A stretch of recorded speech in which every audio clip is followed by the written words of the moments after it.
You are listening to the Horse Radio Network, part of the Equine Network family. This is episode 733 of the Dressage Radio Show, official podcast of the United States Dressage Federation on the Horse Radio Network, brought to you by Kentucky Performance Products. On this week's episode, we're going to meet our new guest co-host, Noah Rattner, and catch up with recently minted gold medalist of the 2023 Pan American Games. We hear from Team USA, Codi and Anna Marek, as well as Pan Am individual gold medalist from Ecuador, Julio Mendoza Loor.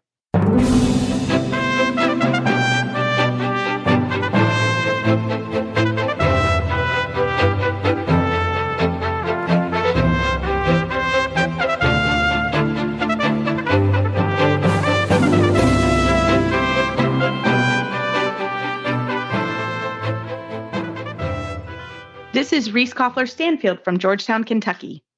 And this is Noah Rattner from Sherwood, Oregon. And you're listening to the Dressage Radio Show. Well, welcome, Noah. I am so thankful you're here with me tonight. This is a new chapter of the Dressage Radio Show. As many of our listeners know, my beloved co-host, Philip Parks, passed away 6 weeks ago. And I took the show and went on a little bit of a sabbatical. And I will tell everyone, I missed you. I missed our community. And Noah and I have been friends. We met a couple years ago and we're instant friends. And he has been so supportive through this journey. And I have to be honest, mixed emotions tonight, of course, as we all have as we're listening to the show. But I am so thrilled, Noah. You're joining me. Thank you. Thank you. Welcome to the show. Thanks, Reese. And, I'm excited to be here, but I definitely have tremendous respect for the business and the radio and the podcast that you and Philip built together. And it's been something that I've listened to now and then and always had a lot of pride and respect for the craft that you guys have. And it's such a cool thing to be a part of this. And I'm excited to be here with you and to take the torch from Philip and take the next steps with the Dressage Radio Show. Well, thank you. And it's been an amazing community. And I've learned more and more even over the last 6 weeks hearing from everyone. And Paul, Paul Stevens, our producer, he's on the show with us tonight. I told him I couldn't do this without him. So we are so thankful you're here. And so, Noah, I want to talk a little bit about when we met. We met at convention, didn't we? That is the place that you meet all of the people in the biz. It's true. Yes, we did. It's true. We have known about each other for many years. So, Noah, tell us a little bit about yourself. Well, I do a lot of things in our sport, but I think I spend the most time right now running competitions, from basic dressage competitions that are the grassroots of our horse show industry, all the way up to running my first CDI we had at my farm Devonwood in Oregon this year. And then when I'm not running shows, you will often hear me behind the microphone announcing at major competitions from coast to coast. And this year, I think I did 4 regional championships, and I've done probably 15 or so CDIs. And I just bounce around like a pinball from one corner of the country to the next. You do, along with doing a tremendous amount at your farm. So tell us a little bit about your family's farm and growing up in Oregon. Yeah, we built our business, Devonwood, starting in 1998, and it's a family-run farm. And it is the pride and joy and the labor of love of my late mother, Ginny, and my father, Justin, and my identical twin brother, Evan, and my amazing sister, Jessica. And we have all had our hands in running this business at one point or another. And I am currently the one carrying the business and just taking us into the new direction for the future, and really doubling down our efforts on being a competition and an event venue, and looking to see how we can support our sport and equestrian sport, and also being a player within the events industry. So that's a lot of fun, and I get to do a lot of things to showcase the business. And like I said, we had our first CDI this year. It was so great because this year we had all of the Canadians that came down for our competition that were trying for spots on the Pan American team for Canada. And this was a really, really critical year for them. And it was fun to see all of these faces that have come to Devonwood at one point or another over the last 2 decades, and see people that are circling back now and are going for their spot. in a first major games. It's really exciting to see Canada taking such huge strides forward, and I'm thrilled with their outcome. So they had a tremendous result in Santiago. They made a berth, right? They made a berth for the Olympics. They were under some pressure, actually. They understood the assignment and they got it done. Yes, they did. They did. And we will have more riders from Canada because I love that story as well. But we came out of the gate hot tonight. We have such a great show. Not very often do you literally start a new show and it's like, we're going to have all the gold medalists on. Go big or go home. Yes, go big or go home. I love it. So you're also a regional director, right? I am. I'm the USDF Regional Director for Region 6, and I help oversee the dressage programming and the education opportunities for Region 6 for Oregon, Washington, Idaho, Alaska, and Western Montana. And we have an amazing region. We were the 2023 North American Youth Championships junior gold medal team this year, which is our first gold medal in history. And I have the honor of being the chef to keep for our junior team this year, which was a tremendous accomplishment. We also had one of the amazing athletes from Region 4 that was on our combined team, which was Lexi Komet. So super exciting year for Region 6. And I'm excited to be part of the regional director team. I know. Do you sleep? No. Just checking. Yeah, I was like, I just threw another project on you. Someone oh, I love it because you travel and it's so much fun. I love that. Well, what do you do for fun, Noah? You know, I am a passionate scuba diver, and I always kind of think about why I like scuba diving so much. And I think for me, the biggest thing is that it's absolute silence. And I do so much where I'm talking and engaging with people and on a hot mic. And I think that's the one opportunity where none of that matters. You can't scream. Nobody's going to hear you. And it's that one chance that you can just kind of turn it all off and let your mind wander. And I love scuba diving. I do it anytime I can.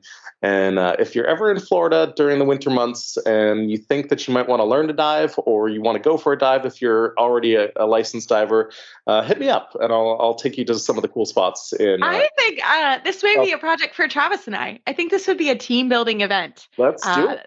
I think this is going to be fun. This would be a lot of stress for me because I'm not really, I would feel like I'm not really in control, which, is a thing.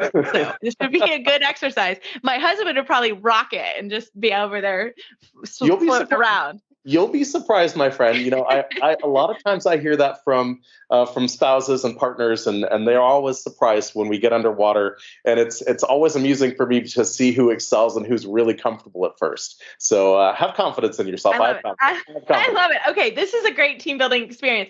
We're doing a pinky swear right now because I think a photo op, kids. All right. What could possibly go wrong? Nice. No, I love it. I love it. Well, Noah, we're so excited to have you on. Your energy you're bringing is very, very needed and just a lot of fun. So I'm thrilled to have you. We've got a wonderful show. Seriously, guys, we're going to get into the show because we have wonderful, wonderful people. So this is just the start of our new adventure. So right after this break from Kentucky Performance Products, we are going to come back with gold team medalists Codi Harrelson and Anna Marek. This Nutritional Minute is brought to you by Kentucky Performance Products. One of the most common mistakes seen in feeding programs is the underfeeding of commercial concentrates. Commercial concentrates are textured or pelleted feeds that provide energy, protein, vitamins, and minerals. Some common manufacturers are Triple Crown, Nutrina, Purina. You get the idea. Every commercial feed has a minimum amount you must feed in order to meet a horse's daily vitamin and mineral requirements. For most commercial concentrates, that level is somewhere between 4 to 6 pounds per day. A lot of horses will get too fat consuming feed at that level, so owners and barn managers feed less, and rightly so. It's not healthy for a horse to get too fat. However, if you are feeding less than the recommended minimum amount to your horse, you are not providing your horse with adequate nutrition. Microphase Vitamin and Mineral Supplement from Kentucky Performance Products can solve your problem.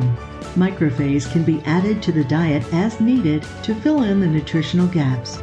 Packed with nutrients but low in calories, you can adjust the feeding level of Microphase to meet your horse's requirements. Learn more about Microphase by visiting kppusa.com. Got questions about your feeding program? We can help. Email Karen at questions@kppusa.com or call us at 859-873-2974. Well, for tonight's show, we are thrilled to have gold medalists from the Pan American Games. And my goodness, I'm so excited for Codi Harrelson and Anna Marek to be on the show. Ladies, welcome. Thank you. Well, and I also have to say, Anna, you won bronze individual medal, which is so great. So Anna, introduce yourself for us and tell us about yourself, your family, and your horse. So my name is Anna Marek. I am 34 years old. I live in Ocala, Florida now. I've lived here for almost 14 years. I can't believe it's been that long, but almost 14 years I've been in Ocala. I'm from Michigan. I'm married and have two little kids. One just turned 5 and one is about to turn 2. And my husband and I have a farm not far from the World Equestrian Center. And so I kind of spend my days working out of two places. I work at home. We have our own horses at home. And then I work at Crown View Dressage right over even closer to the World Equestrian Center. So it's a busy time in my life that I'm going between, riding and training and teaching lessons and then taking care of the little ones. And it's great. You are seriously Superwoman. And, just add in a gold medalist and in a bronze team medal. I mean, you're literally my hero. Well, we are thrilled to have you.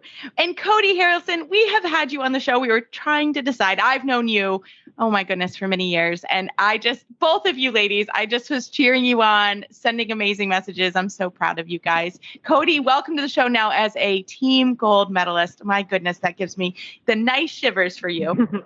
Thank you. So Codi, tell us about yourself and your horse. I'm Codi Harrelson. I am 27 years old. I am based in Wellington, Florida, although I grew up in Kansas, outside of Wichita. And so, yeah, I'm based in Wellington. I have my business ran out of a farm called Flying Cow Equestrian, and I have a majority of my clientele there. I have 7 horses there, but then I also travel around to a couple other farms, and I have about 13 total. And so, yeah, I also have a pretty busy life, busy season, and, it's a dream. So, ladies, Anna, tell us a little bit about your horse and also your journey to Chile. Okay. So Firefly is 13 years old. I've ridden him for a little over 2 years, and I started riding him. So his owner called me actually when I was pregnant with May, and she asked me if I would take him into training, and I said to her, I knew her. She was a friend of another client of mine. And so I had met her before, and I had seen Firefly with a couple of other trainers before he came to me. And I said to her, I was like, that I'm pregnant, right? And she was like, yeah, it's okay. He's a good boy, and you'll only have a couple months off, and then you'll be back to riding. It's fine. And so I was like, okay, well, that's really cool of you to say. So I took him and I rode him. He was one of the last horses that I rode up until I stopped riding to have May, and won Grand Prix before I started riding him. But he came to me. He's a very sensitive horse, and he had some issues with the ones, and kind of green Grand Prix horse, and he was having some troubles with the piaffe where he was really quite afraid of it. And so I said to his owner, I said, when the horses get scared of the piaffe and they're tense with the changes, I said, it's really only the horse's decision and how fast this whole thing is going to go. And so I kind of just wanted to put it in her head that I was not sure when I was going to show him Grand Prix. And she was really great about it and understanding. And she was like, I trust you, and, do what you want with him. And faster than I thought, I showed him that, I had May in November, and then I started riding 3 or 4 weeks after that. And then in February at WEC, I took him to a national show and showed him I2. And, there I could, and his own, and Janet was surprised. She was like, you're only, he's already shown Grand Prix. And I said, well, I was like, all the stuff that's in Grand Prix is an I2. I said, but I can keep the PF forward and there's less 110s. And I think it'd be great for Firefly and I to gain our confidence together.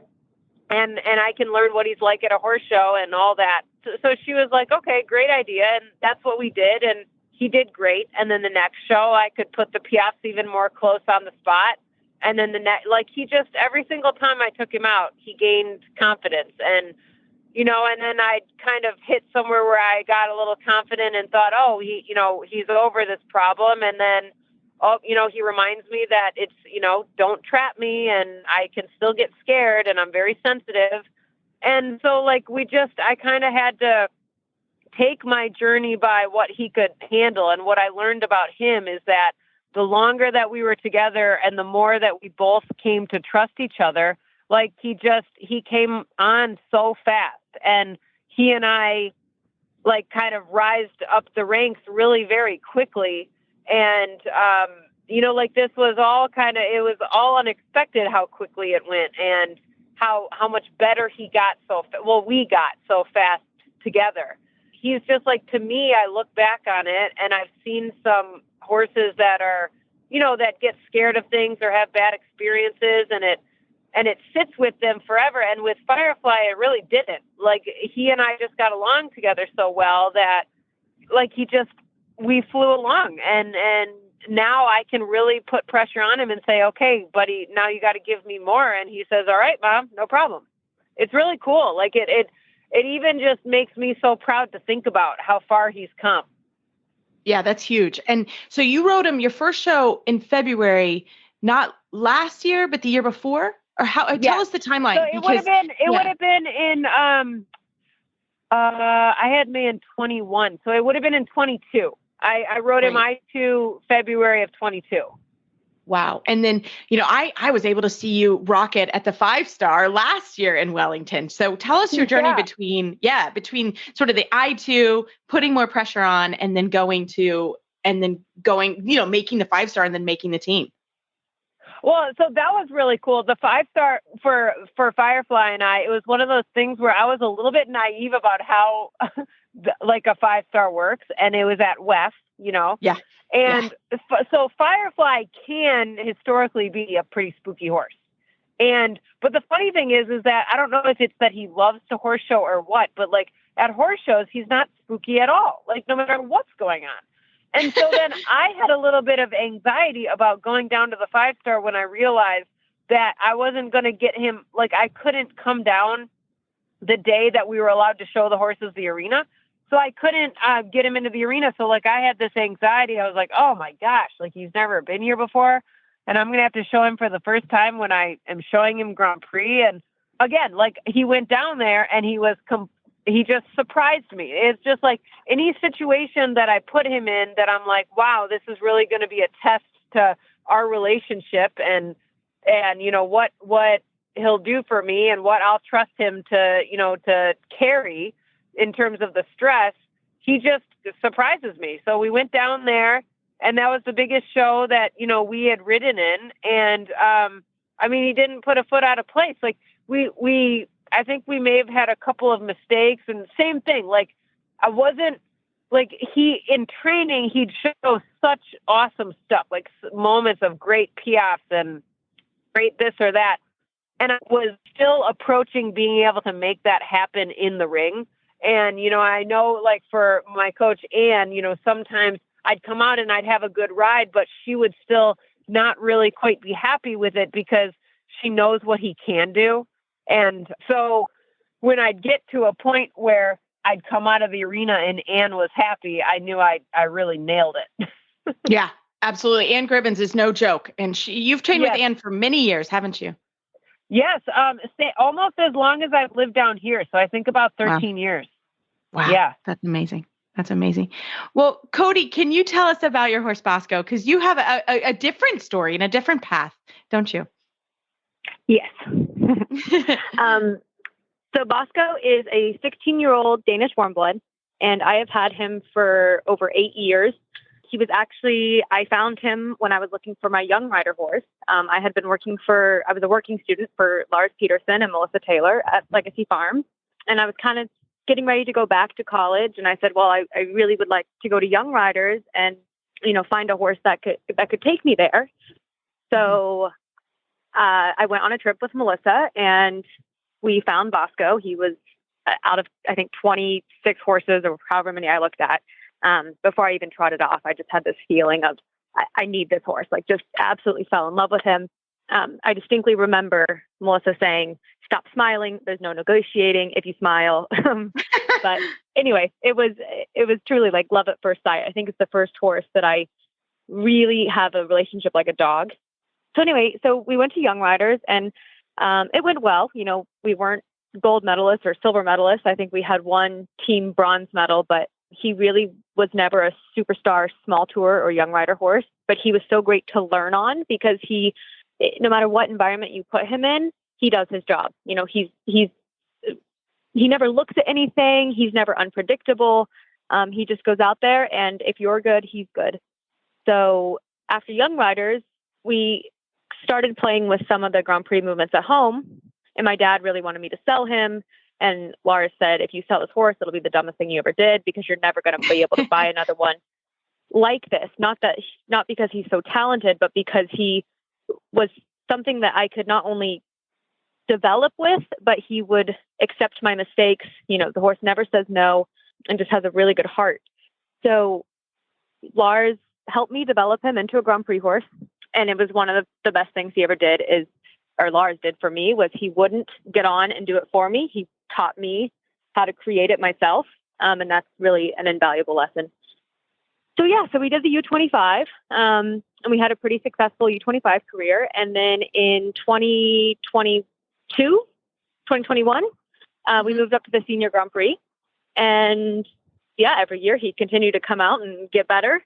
And so this year we also did the 5-star alongside Anna. And then we went to Festival, and then we found ourselves at the Pan Am Games.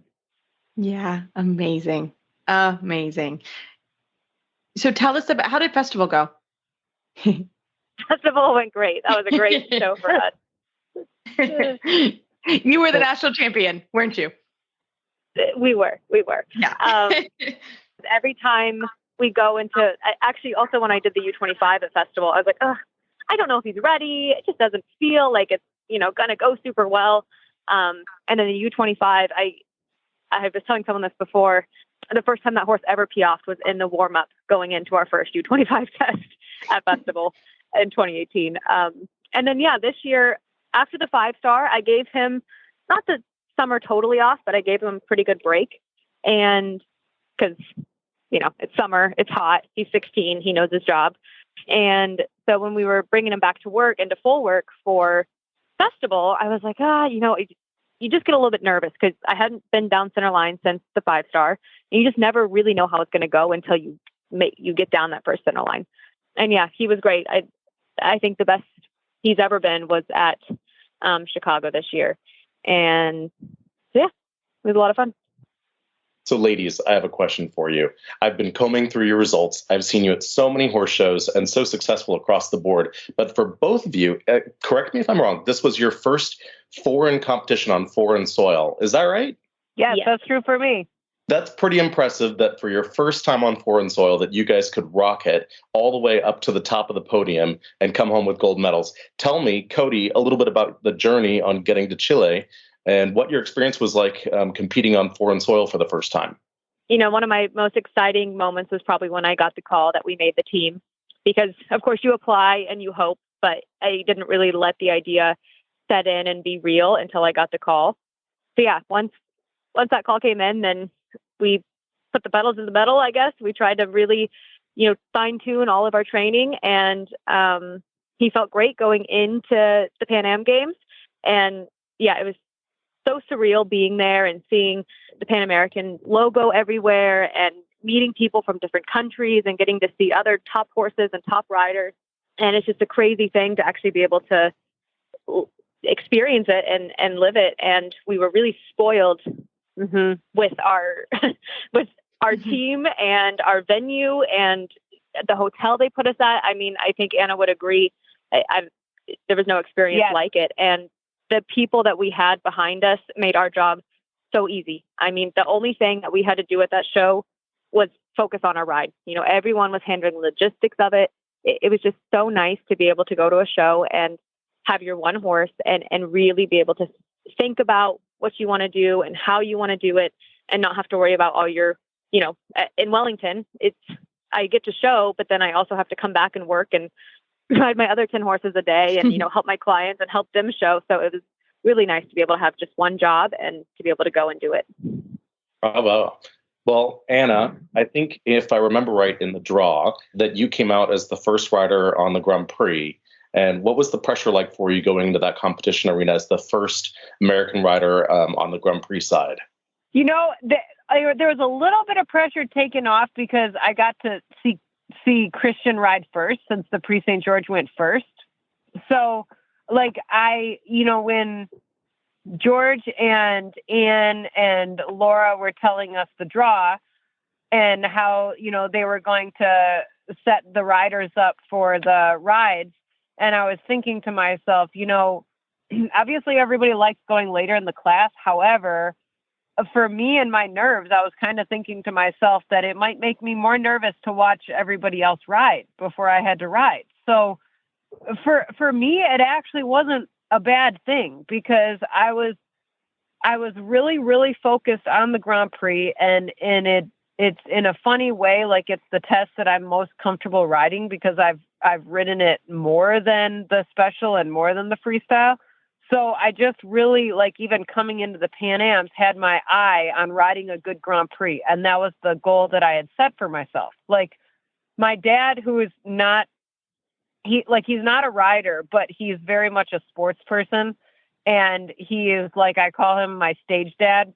And he, like, it's so funny because after Lamplight, like, and you know, he is very interested in, like, what it takes to train the horses and all that. And he watches me ride all the time. And after Lamplight, where, like, he was a good boy. I didn't really have the rides that I was hoping to have at Lamplight. Like, I made mistakes in all three of the rides, you know, different mistakes, nothing like majorly wrong, but just stupid mistakes. And he said to me after that show, he goes, Anna, you need to ride that test until you're surprised if you make a mistake. and so I was like, it was such a simple way. Sweet. Yeah, it was such a simple way to say it. So then Janet had said to me, she's like, I think you should go to WEC in a couple of weeks and just get your confidence back. And so then I set a goal for myself. I am going to have a clean Grand Prix at WEC. And so every, like, third day or so, I rode through the Grand Prix test. And, you know, so there'd be like a little thing here or there. And I was like, well, that wasn't clean. And obviously, like, I didn't ride the Grand Prix more than once, but, like, I went and I watched my videos and then, like, you know, 2-3 days later, I'd ride the test again and have, you know, one of the girls videotape me. And then I'd sit there and I'd watch it. Why did that go wrong? Finally, like, the last couple times before I went to WEC, and then I had a clean test. And then I said to Anne, I go, on warm-up day, I want you to sit at C and I want to ride the test. Yeah. And by golly, I had a clean test. And so then, like, when I had that focus and I realized that, like, when you get to this level, and this is what Anne says too, she was like, you know, clean rides, like, especially riding for the team, like, you really want to try to have a clean ride. And so that's what I was so majorly focused on. I was like, Firefly and I are at a point where he's not green at this stuff. He can do stuff better, but I can expect to go there and have a clean ride. And what Anne was putting in my head when you go to something like this is that it's really important, like, for the team, not necessarily to not take risks, but to sort of not take risks and just to try to have a nice, solid ride to put in for the team. Absolutely. And so going into that Grand Prix, that was my complete focus. Like, I wanted to have a clean ride. And then that's exactly what we did. And that's why I was so thrilled with my Grand Prix ride that first day. Yeah. Well, that sounds amazing. And I totally understand what you're talking about when you're saying that you just wanted to put in a clean test. And I think that's an admirable thing, whether you're riding training level or you're going Grand Prix. So good for you on that one. Codi, you had a little bit less pressure because you were third in the lineup. You already had Christian scores in the bag, and Anna put up an awesome score. What was your emotion like going into your ride, and what kind of strategy did you have? I think I mostly had positive nerves. It's usually a problem if I'm not nervous. I mean, just every time I'm like, oh gosh, I'm not nervous, it never ends up going that well. But I was nervous, and because it was my first time being able to represent my country at a foreign show, like you were saying, and even though it a little bit takes the pressure off because the first two did so well, it also adds pressure because you don't want to be the one to not do well, But it's the same thing every time, even though my nerves are a little bit jumbly when I'm warming up or right before I go in. As soon as the bell rings, everything just kind of settles. And that test, he was a little spooky, which is not normal for him. So he was a little bit up and against me, and he was still a good boy. He never said no, but I had to really ride through that test. And I have to say, I'm proud of how it went, because I think there would have been a lot of mistakes if my head wasn't in the right place. And it was not mistake free, which, it's, as a rider, you're hard on yourself. I wanted it to be, but still proud of, being able to pull something out of what wasn't such an easy ride that day. And the result ended up being fine. Yeah. Well, obviously, because you two came away with the gold medal. I mean, it was amazing. So Codi, where we're chatting, tell me a little bit, how did the special go for you? The special was one of the best he's ever felt in the ring. The first part of our trot tour, I thought, oh my gosh, I really have it. And then I don't know if you watched, but we went to go do our right trot half pass, and there was a miscommunication, and he cantered off. And I thought in my head, I thought, okay, I think I can fix this. I couldn't fix it. And then I tried to leg yield him off my right leg. Anyway, blew the entire right trot half pass. So that was very, Don't. So that was very expensive. But other than that, I mean, the piaffe and the passage were the best I think they've ever been in the ring. Really expressive, really with me. So my only goal for the freestyle when we got there was to have a clean ride. And he tried once again to pick up the canter in the left half pass, but you would notice I was much quicker about fixing it that time. And it was a clean ride. So. Well, and again, that's just being ready. I mean, things happen in the ring, and as much as you train and as much as you practice, and there's not a lot of time between the Grand Prix and the special. You finish your Grand Prix, and then you've got to put them away and then get ready for the special. There's not a lot of time there, and that's tricky, isn't it? Yeah, it is. It's a hard one. And I'm going to ask you the same. How was your special? My special was good. I actually did the same thing that Codi did, and it's really funny because, I cantered in the right trot half pass, and Codi even said that she was like, "I'm not going to make the same mistake Anna did," and then she also cantered in the right trot half pass. And but the funny thing was that as he picked up the canter, I was like, "Oh no," because I know how expensive that mistake is. And so then, as I'm riding through the test, I'm like, "Well, you got nothing to lose now. You better ride harder." And and then the rest of the test was awesome, and he got very good scores through the last part of the test, and he ended up getting the same score that he got in the Grand Prix that had a clean ride. And so the next day, Ann said to me, she was like, "The way you rode after you messed up," she was like, "That's how you need to ride the freestyle." So, Codi, this was a heck of a long journey to get all the way to the bottom of the continent. And it's a different season there, and you guys are training in a warmer climate. What was it like acclimating when you got there? And what did you guys do to kind of make yourselves feel more comfortable and make sure that your horses were set to go and physically ready for competition? I think the good thing about living in Florida is that we are in one of the worst climates for horses in the summer. So anything feels like a relief. So we were really lucky that the day that the horses had to go into Miami to be shipped off was actually a cool day. So they had a little bit of an adjustment time being able to be in slightly cooler weather going onto the plane. And by cooler, I mean, I don't know, probably 80 degrees, 75, but they're used to in the 90s. So by the time they got there, it's the first time they've had to have a sheet on, and I don't know how long. But I think it's great weather for the horses. I don't know a single horse who doesn't appreciate. They're typically, I think, cold weather animals, and so I think all our horses felt a little fresher, a little nicer. The hardest part, I think, was the dryness of the climate. Yeah, like Bosco, I have a chestnut with white socks and red skin, so he was a little sensitive to the dry climate. So it was a lot of making sure his legs didn't get fungus, or not fungus, but like a flaky dermatitis-y stuff he was trying to get.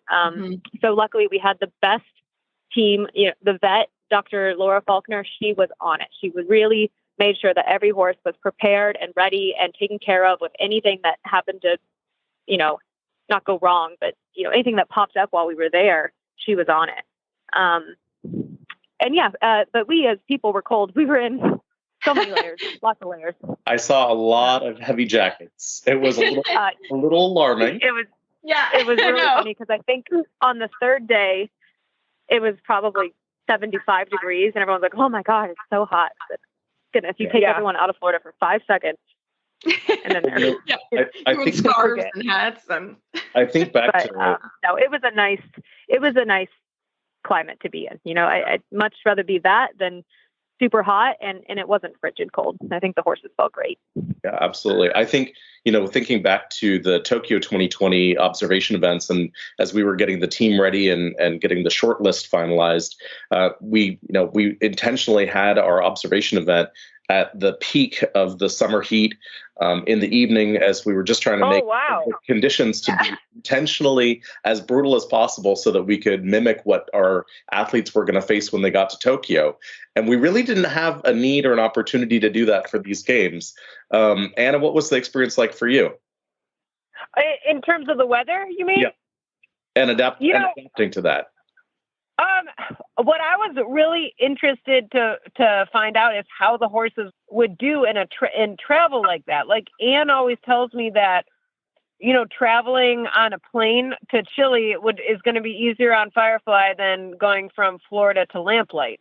And like in terms of how he traveled, he doesn't really get stressed out about, traveling or anything like that. But he was tired the first day that we got there when the athletes were also tired from flying overnight. But then he bounced right back, and he was so great. Like, he also enjoyed the cooler weather. We're up in Ocala, but it still gets very hot in the summer here as well. But he's very used to it. Like, he rides all the way through the summer and into the heat, and he has a lot of energy anyway. So I was kind of curious to see if the cooler weather would give me a hard time with him, but it really didn't. He was so relaxed there and so happy with everybody giving him attention. And I think more so me spending so much time with him and giving him so much attention that he did really great. Like, he acclimated fine. He handled the trip fine.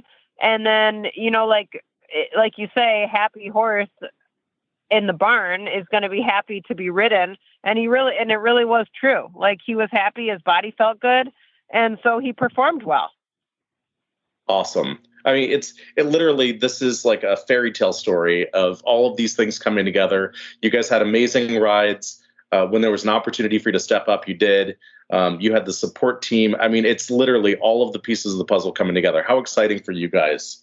All right. So you made it to the top of the podium. You had the gold medal around your neck for the team. Freestyle day. And now it's up for individual medals. Tell me about your floor plans and your music and the degree of difficulty. What experience did you have with that, Codi? You were at Festival Champions. You got an opportunity to use the degree of difficulty. I think you've done that in some of the CDIs that you've competed in. What was like your start value like? Tell me everything. My freestyle was made by Boy de Winter. We made it right after I finished my U25 year. And I actually just stuck with the same floor plan and the same music because I think it suited the horse really well. And I loved the pattern. Even though it's not the highest degree of difficulty, it's something I know that I can consistently pull off. And the horse really likes it. It's rock. It goes to his style of, his style of going. and it's a lot of fun to ride. So going into the freestyle day, it's always my favorite day to be able to go and show his best quality and show off the piaffe and passage, which is what he does the best. And yeah, we have a lot of fun. You must have been pretty excited after the scores went up on the board. I think you were the highest score through the first two rotations of riders before Sarah got into the arena. How did you feel coming out of the arena?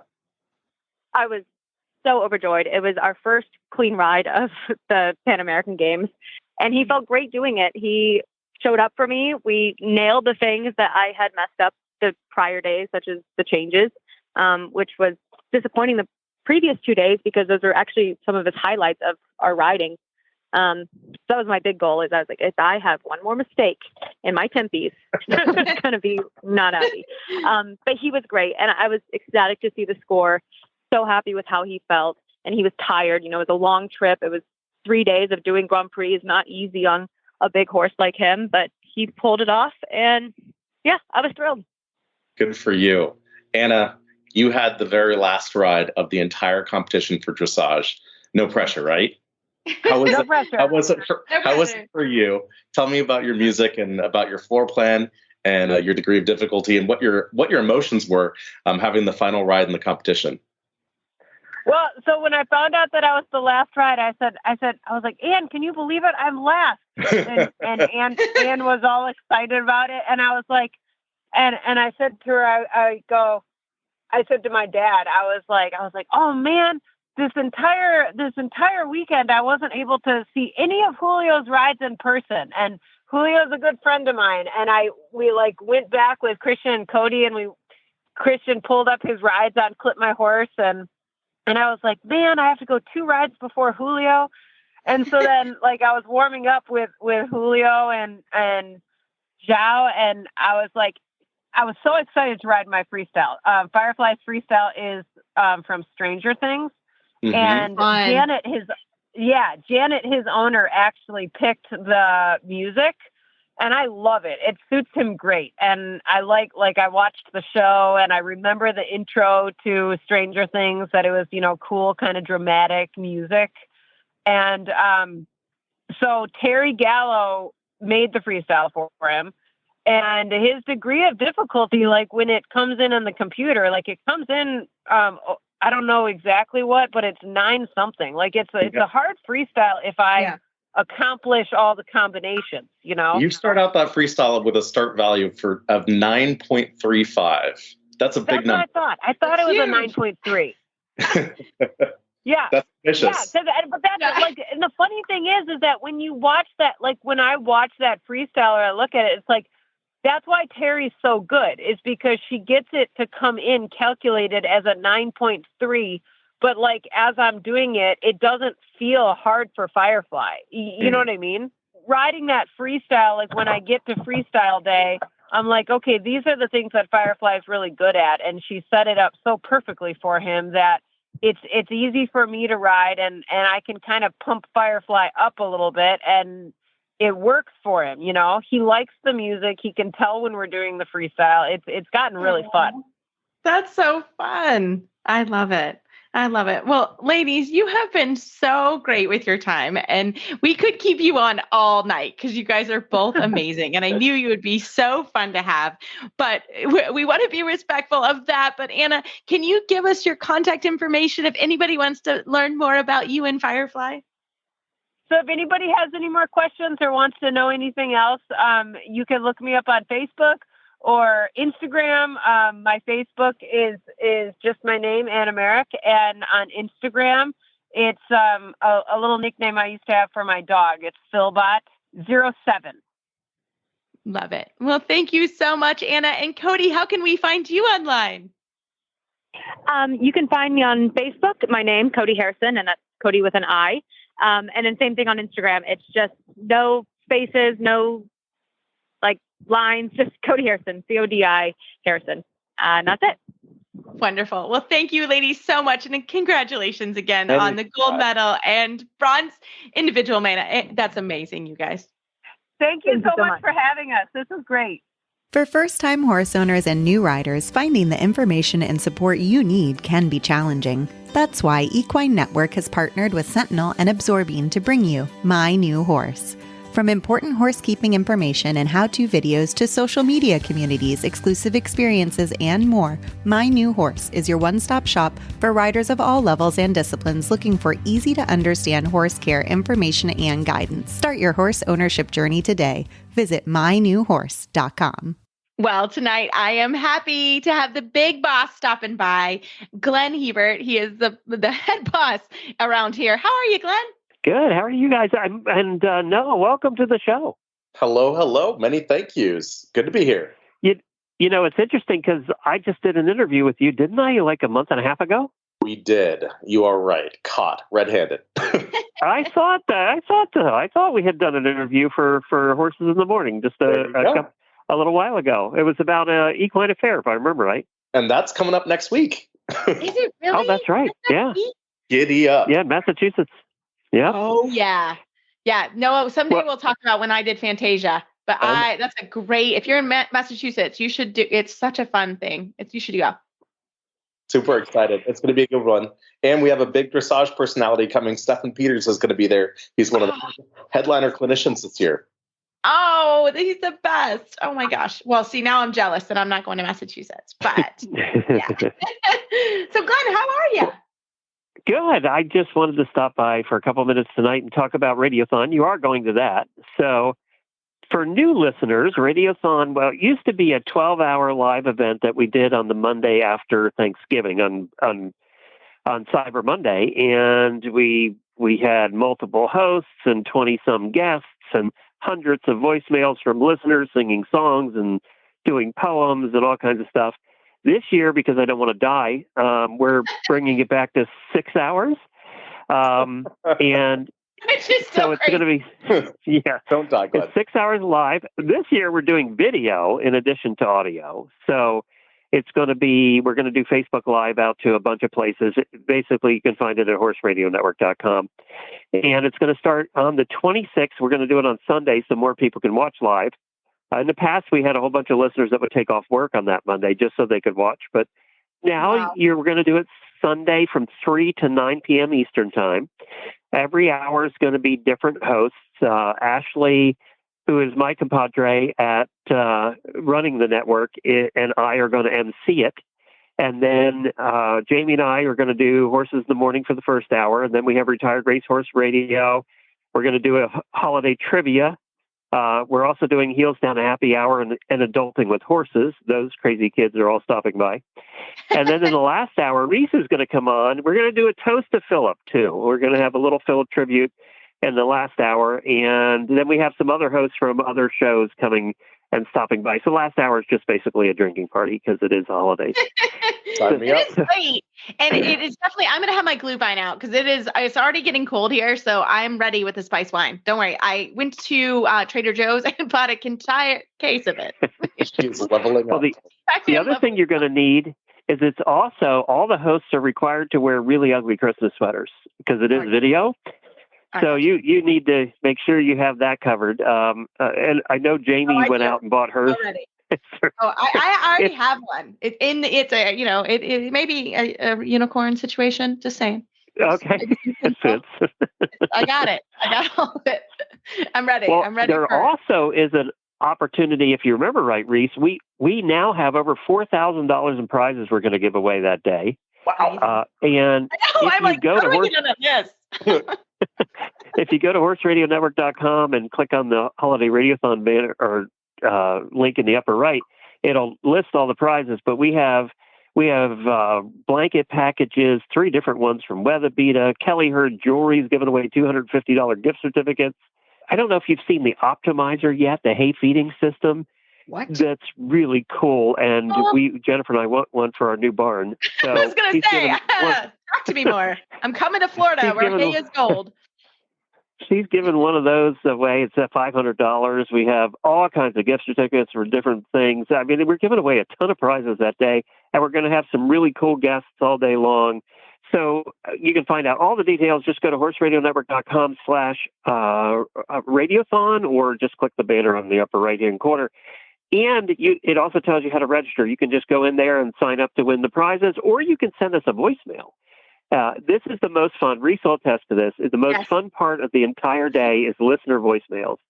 And you can leave a voicemail for us. It gives all the instructions in there. Some people write songs. If you remember right, there's a certain listener that writes a song that we play at the beginning of every radiothon because it's so good because she has this operatic voice. And she writes these songs, and they're fantastic. She submitted hers today, and once again, it's fantastic. Oh, I love it.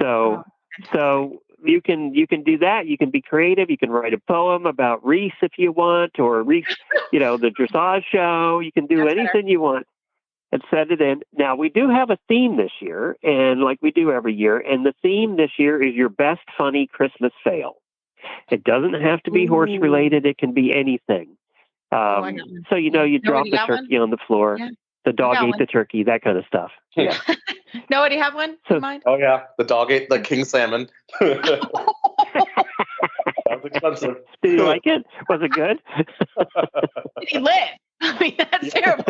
Yeah, he lived. So Noah, we'll have to get you to stop by the last hour, too. We'll have to have you pop in and say hi. I am game for that. Do you have an ugly Christmas sweater? I do. It's not just ugly, it's hideous. Oh, perfect. That's what we like. Yeah. Perfect. That's what I know. like. I'm going to go find out. I'm going to go find out. I'm just going to make sure I can find mine. I love that. I love it. So that's the details on Radiothon. We look forward to seeing you all in about 4 weeks and having some fun on video this time. Again, Noah, thanks for offering. Noah was one of the people that jumped in immediately after Phil died and offered to help in any way he could. And there were a lot of people did that. We thank you all. But Noah, we really appreciate it. Yeah, it's an honor, and it's an honor. I'm excited to be here, and you guys are an amazing group of people. It's fun to be a part of this. Very good. Well, thank you, boys and girls. Giddy up, my friend. Especially with performance horses, flies can really be a nuisance. Fly predators are a great investment of all the different poisons and insecticides and different things you could use. I don't know of anything that is more economical and more effective than Spalding fly predators. Ladies and gentlemen, we are in for a treat tonight. We obviously already had the chance to talk to the gold medal winning United States of America dressage team that bagged the gold medal at the Pan American Games in Santiago. And next in the lineup, we have a friend of mine, Mr. Julio Mendoza Loor, who carries the flag for Ecuador. And he happened to walk away with the gold individual medal at this year's Pan American Games. Please welcome Mr. Julio Mendoza Loor representing Ecuador to the show. Hi, Julio. Hey, Noah, how are you? Hey, I'm Julio Mendoza. Okay, thank you for inviting me to your show. We are thrilled to have you, Julio. Congratulations on your big win. Julio, I see you at shows all the time in Tryon in North Carolina, and it's so much fun to see the progress that you've made with this horse over the last years. And I just want to know all about the journey and to hear a little bit about what it was like representing your country and taking the first gold individual medal at the Pan American Games for Ecuador. Oh, no, I don't know. I don't have words to start, okay? It is what I can tell you about Goldie. Okay, that's the nickname that we're calling her in the property in the barn. Okay, his name is Goldie. And as a horse too, in the beginning, the first time on Rohan, he showed me a lot. Okay, I felt his big heart, and he want to play. And I love horses. They want to play, and I like horses. They are a little bit nutty, okay. And I feel I'm getting along with these kind of horses because my personality is to, no matter what they're doing wrong, I am laughing about it and proceed and keep going. And at the end, Goldie, I never knew when I started competing him in Prix Saint George. I never knew to this horse. I knew that he has the talent, and David Hahn, my coach, he always said to me, "It's a horse, Julio, that you one day going to remember." That's an understatement. Wow. Yeah, but and I'm believing David down, and I'm believing because David is not only my coach, is my friend, my mentor. I love that guy so much. He changed my life to be the rider who I am right now. And Goldie, the moment that I started competing him Prix Saint George, he wanted to be a showman. He wanted to be ego, to go to the ring, and he wanted to show off, and he wanted to perform and give me more than one deserve in the arena. And that's where we start. We start working hard in home, trail right hand, and he live in a field. He live 24/7 in a field. Okay, he is not a horse to live in the stable. If it's raining or very cold, I'm bringing him inside, but he prefers to be outside. And our development him has been more keeping it easy, okay, and keeping it easy, keeping his mind happy, his body healthy, and try to develop the best relationship we can. And that's been our goal when hanging all horses here on the property. Okay, and when I compete my first Grand Prix, I was okay, wow, such a good horse, but I never knew to Goldie coming to be the horse that he is right now. Okay, he is a unicorn. He is I don't know, I don't have word to describe how my feel for him is. He is my best friend. He is a horse to a lifetime. He is as people talk about horses in a lifetime, for example, here was Edgar Gallen Torelas, okay, a horse in a lifetime, and I feel that is my relation with Goldie. It's a horse in a lifetime for me, and I'm going to love him for the rest of my life, for not only for what he just helping me to win the gold medal, but what he teaching me so much every day here in the farm, and how much our partnership and our relationship is. That's an amazing story, Julio. And I know just last year you represented Ecuador at the Bolivarian Games with your son, Mateo. Tell me a little bit about competing with your son on the international stage and winning gold at the Bolivarian Games last year.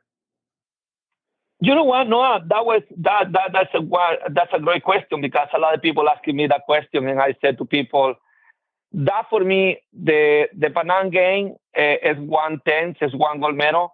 But the Bolivian game is a total different medal. It's a medal for me was a gold medal for a team and was a gold medal individual. But for me, share the arena with him and win the gold team medal, I was more a proud papa. And I was able to see him, because right now he coming to be the third generation in our family, and I was so proud and so, oh my gosh, and hug him and kissing him. I said to him, you know, had idea, this gold medal, it says, no mean to win the gold medal. I said, and this is the gold medal for proud papa. Okay, and I'm very pleased with him. I hope he can proceed this career, and I feel that he's a very talented rider, and I try to helping him and teaching him everything to he can follow my career, and he can come to be successful. But nothing is coming free and nothing is coming easy. I said to him, luck. A lot of people think it's luck. I said, luck no exists. Okay, it's hard work. That is the truth. Okay. Yes. Yes. And that's what I try to teach him. Yes. Amazing. Yeah. So tell us a little bit about your journey to Chile, and just tell us how did your Grand Prix and your special go? You know what? My journey to Chile. Okay, we started when him competing last year in Florida in the Nations Cup. That was our first freestyle that we did when him. And we did that, and to see how he relied with the music. And after, I knew we want to go to the Panam Games, but I wanted to start competing him in the CDIs to see where we score and what he can handle the pressure and what he can handle the atmosphere for the people. And every show he got more confidence and more confidence and more confidence. And when I got to Chile, I'm making a couple bubbles in the Grand Prix. Okay, but I'm almost grateful that I'm making the mistake in the Grand Prix because giving a kick in my butt, and he said, "Hey, come on, okay, you can do this." Okay, and in the special, I didn't wear 76, 77, something like that. And I knew we had a good chance to go to doing good freestyle. And when I rode him in the freestyle, that was the best feeling when he wanted to dance and he wanted to show the people our relationship. Okay, and he carried me to the entire freestyle that he on the stage, and I'm so pleased with him. And when the judges announced the score, and I was by the end to my pirouette to Piaf, and my freestyle, ese es move to pirouette to Piaf, and he nailed that. I wanted to cry, and my last center line, I'm not holding my tears in my face.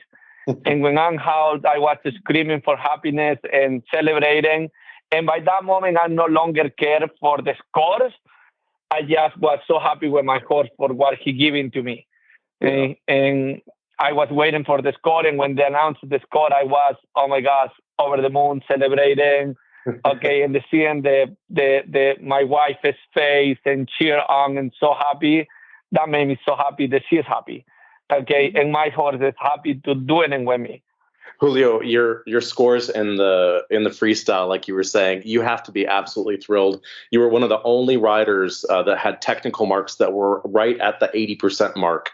How do you feel about that looking towards Paris? You know what? I feel very confident. I feel very confident right now with that score. Okay, but he said nothing is done until you ride the test. Okay, because so many other tests can go wrong. Okay, you can feel the more confidence and the more ready, but sometimes the scenarios and so many things can change in split a second. Okay, yeah. And I'm looking for Paris. We start making plans already to go to Paris, and our goal is to concentrate in Europe, in Belgium, for 3 months before the Olympics. And my coach, David, is going to travel to me, and we are going to do a couple shows in Europe. Okay, to the judges can start seeing the quality to the horse, what Goldie is. And I'm so proud to present him there. And I like it too. I had a 9.6 and the difficulty and the choreography. Yeah. And it is, I like it to change a couple more tens there. I did it, for example, in this freestyle, I did in my once and a quarter line out to double pirouette and to a double pirouette. All my line, the changes are in a quarter line. And start with a passage because that's the signature, the hang and the Piaf. He has very strong Piaf passage. And I wanted to show that right to the start to the judges can see that he is happy doing and not me try to kicking and pulling and that he can do it.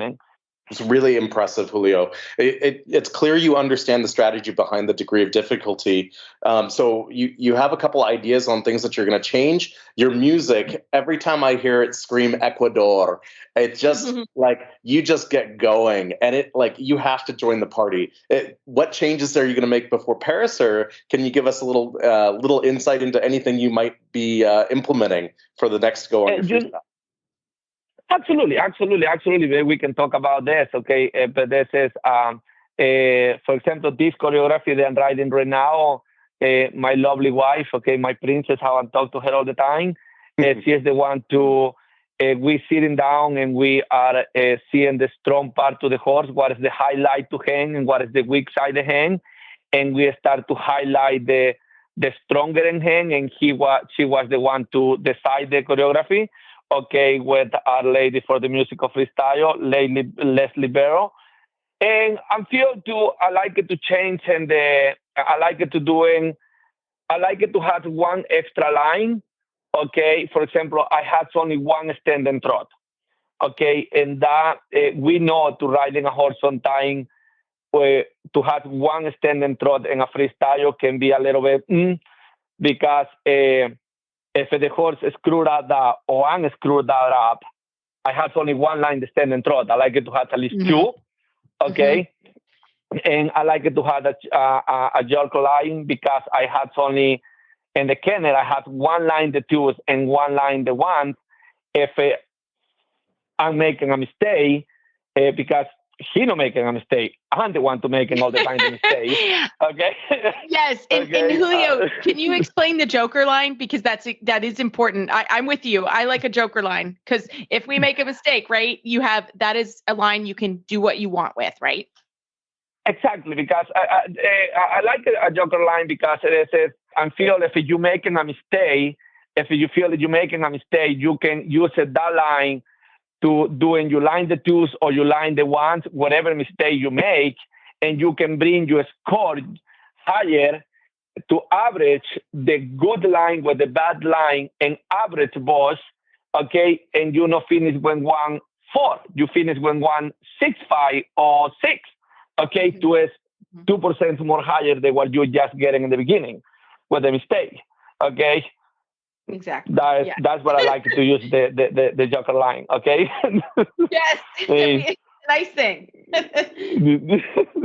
Sometimes you have to play a strategy a little bit, and another thing what I like it to do is try to do maybe a pirouette kenne, a pirouette piaf by the end.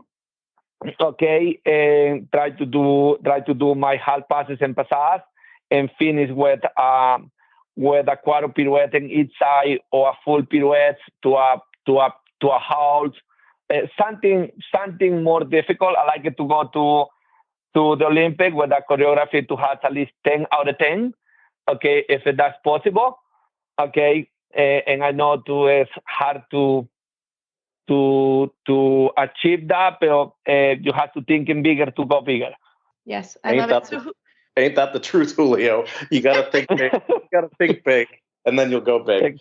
So, all right. Exactly. You said the magic number 10. So I was looking through the scores, and I saw that in one of your canter pirouettes, which happens to be a coefficient, you got 9s across the board from the judges. So yes. have you seen 10s on your score sheet at a CDI yet? No, no, yeah. That's right, Julio. No, yeah. It is. I'm keeping my mind open, okay. And I feel with the judges, with all the respect, I have so much respect for the judges because they are so well educated to able to judging us and only seeing us for 6 minutes, okay. And I'm so grateful to the judges that sitting in the box for 4, 5, 6 hours to judge so many horses. Okay, this is I'm with you. I'm keeping an open mind. I'm keeping an open mind to one day the 10 is coming. Okay, especially for the pirouettes or maybe I'm thinking about in the piaf and the passage too. You never know. Okay, but I'm keeping. I feel I'm so happy and grateful with the 9. Okay, a lot of people only can get in 7. Okay, if I'm 9, oh my gosh, I'm over the moon. Okay, I know how to be picky. Okay, yeah, 10 sounds good. At 9, I'm very happy. Okay. True. I love it. So Julio, I sent it to Noah because you are having a fundraiser, right, for your journey to the Olympics. So can you tell us all a little bit about that so we can maybe help you? You know what? Going to the Olympics, we know how much is the cost. Okay, how much the cost is. Okay, and it's a lot of money. And able to get the spot to go to the Olympic, I don't have that kind of money in my pockets. Okay, I'm a poor people to work so hard to pay all the bills. Okay, and I try to support the family and running a business. Okay, and teaching clinics and lessons, and the cost of the horse is so expensive, and gold is not cheaper. Okay, okay, and I'm so glad to allow the sponsors and people. I feel so lucky to allow the people willing to hold right now and willing to doing this fundraising. And we had a Belmont account, and and Facebook, okay, and we have a Venmo account, okay, and it's going to be in Tryon. It's going to be in Tryon, okay, in December 2nd at 6 p.m. And it's taken online to buy, okay, and the people can communicate to my wife, okay. If her phone number is 301-801-9353. And if it is in any, I'm grateful if anybody can try to helping us to achieve that dream. Julio, it's fantastic to hear you say the word Olympics and to know that you're representing Ecuador. How excited are you at this opportunity? This is your first shot at the Olympics. You know what? Yes, this is our first shot in the Olympics. That's a first shot to go to the Olympics. And I feel too, I don't know, Bill. I feel so happy and grateful that I'm going to carry the flag to my country. Okay, but I feel that my heart is divided because I live here in the United States for 18 years now, and this country giving me so much too. Okay, and I feel that I'm going to represent in two countries at the same time.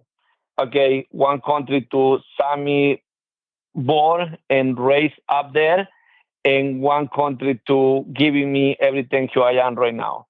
And it's a lot of the people to supporting me in this country. I had a lot of people. They are never in my life I was thinking to. I had this without the support to the people that I had. Truly amazing, Julio. We are so excited to have gotten to speak to you and to hear about your journey with Goldie. Our fingers are crossed for you for the next step in your journey all the way to Paris for the Olympics. Julio, can you tell us your social media contacts so if people want to follow up with you or follow your journey? Absolutely. They can looking us in Mendoza Dressage, okay, in Facebook, okay, or in Instagram, okay, the same thing. Okay, Mendoza Dressage, or that's the best account that you guys can follow us are doing, and we are keeping posting a little bit about Goldie, how he's doing, how we're doing, and what shows we are going to be, and what is our preparation to go to the Olympic in July. Okay, when we're going to fly to Europe, what horses we try to do here in the United States. And everything is possible that we can answer so many questions and everything for our fans and for the people who wanted to know about our progress and our start forward. Amazing. Julio Mendoza Loor, thank you so much for joining us. Many, many congratulations on your individual gold medal at the 2023 Pan American Games.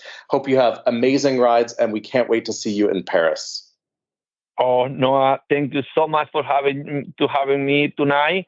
Thank you so much to everybody behind this. And I love and thank you so much. Have a wonderful night. And again, thank you. Thanks, Julio. Thank you. Well, everybody, in regards to emails and Facebook, I can't tell you how many people I heard from. Probably over 1,500 of the listeners reached out.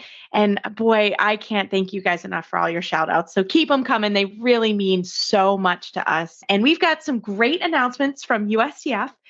This is hot off the press. We just got it this morning, and I think it was announced today. The 2024 Adequan USDF FEI Trainers Conference featuring Sven Rothenberger and Sabine Schutt-Carey, January 15th through 16th, 2024 in Loxahatchee, Florida. And you need to have registrations by November 15th. And don't forget, you can always join us at the annual convention for USDF. The 2023 Adequan USDF annual convention is taking place this year in Omaha. We're going back.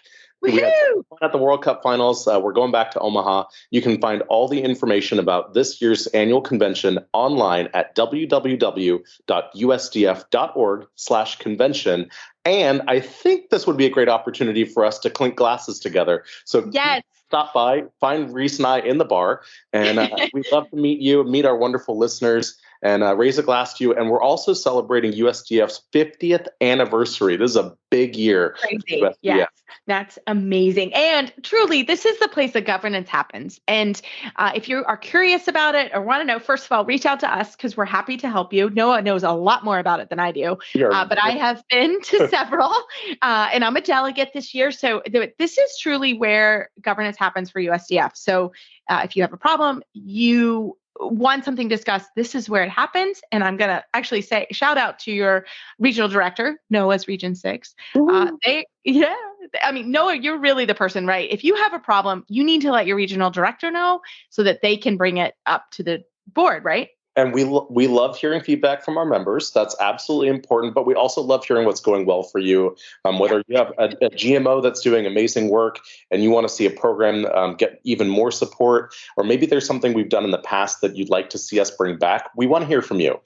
So that's a great opportunity to make your voice heard. Our dressage sport in the United States relies on active members. And we really hope to meet you and see you at the USDF convention. We're in Omaha this year. We're going back to Houston next year.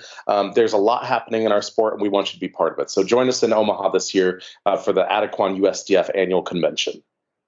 Fantastic. Well, everybody, as you know, you can find our show notes and links to today's guest on our page at horseradionetwork.com. Search Dressage Radio Show. Like us on Facebook, just search Dressage Radio Show. My website is maplecrestfarmky.com, and my email is reese@horseradionetwork.com. And you can follow me on Facebook at noah.rattner or email me at region6dir@usdf.org.